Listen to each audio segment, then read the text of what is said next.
মনে আছে তো সবাই? ঠিক আছে। তো প্রথমত বলো তো, যেটা গতকালকে পড়িয়েছিলাম সম্পদ, মানে সম্পদ কি এটা পড়িয়েছিলাম তো তোমাদেরকে নাকি? আচ্ছা, তারপরে আর কি পড়িয়েছিলাম?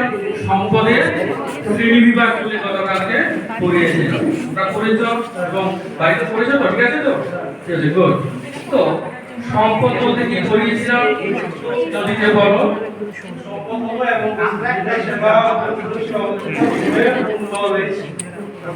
Good, very good. এইভাবেই প্রতিদিন পড়াটা শিখে আসবে, ঠিক আছে? জানবে। তো তাহলে আমরা সম্পদ পড়েছিলাম এবং সম্পদের শ্রেণী বিভাগ। তো সম্পদের যে শ্রেণী বিভাগ ছিল সেখানে কয়টি ভাগ ছিল? না মানে শ্রেণী বিভাগ না, মানে প্রয়োজনীয়তা পড়েছিলাম।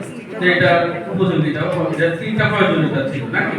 তো আজকে আমরা যে ক্লাসটা করব সেটা হলো সম্পদের কি শ্রেণী বিভাগ। ঠিক আছে? সম্পদ করলে তো তোমাকে সেখান থেকে সম্পদের যে বিভিন্ন বিভাগগুলি আছে সেগুলো তো জানতে হবে। ঠিক আছে? না বলে তো হবে না। তো চারটা একটু লাগিয়ে দাও, চারটা একটু লাগিয়ে দাও।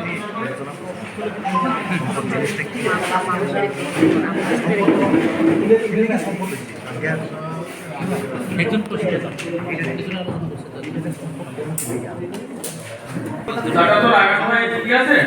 আচ্ছা, তো আজকে সম্পদ, এই সম্পদ শব্দে একটা ইংরেজি শব্দ আছে, ঠিক আছে? তো এই শব্দটা কি? রিসোর্স। এই সম্পদকে আমরা প্রথমত একটা কয়টি ভাগে ভাগ করেছি দেখো। দুটো ভাগে, একটা হলো ন্যাচারাল বাংলা হলো প্রাকৃতিক সম্পদ, আর এটা হলো হিউম্যান মানে হলো মানব সম্পদ। ঠিক আছে? এই যে দুটো ভাগ করলাম, এই দুটো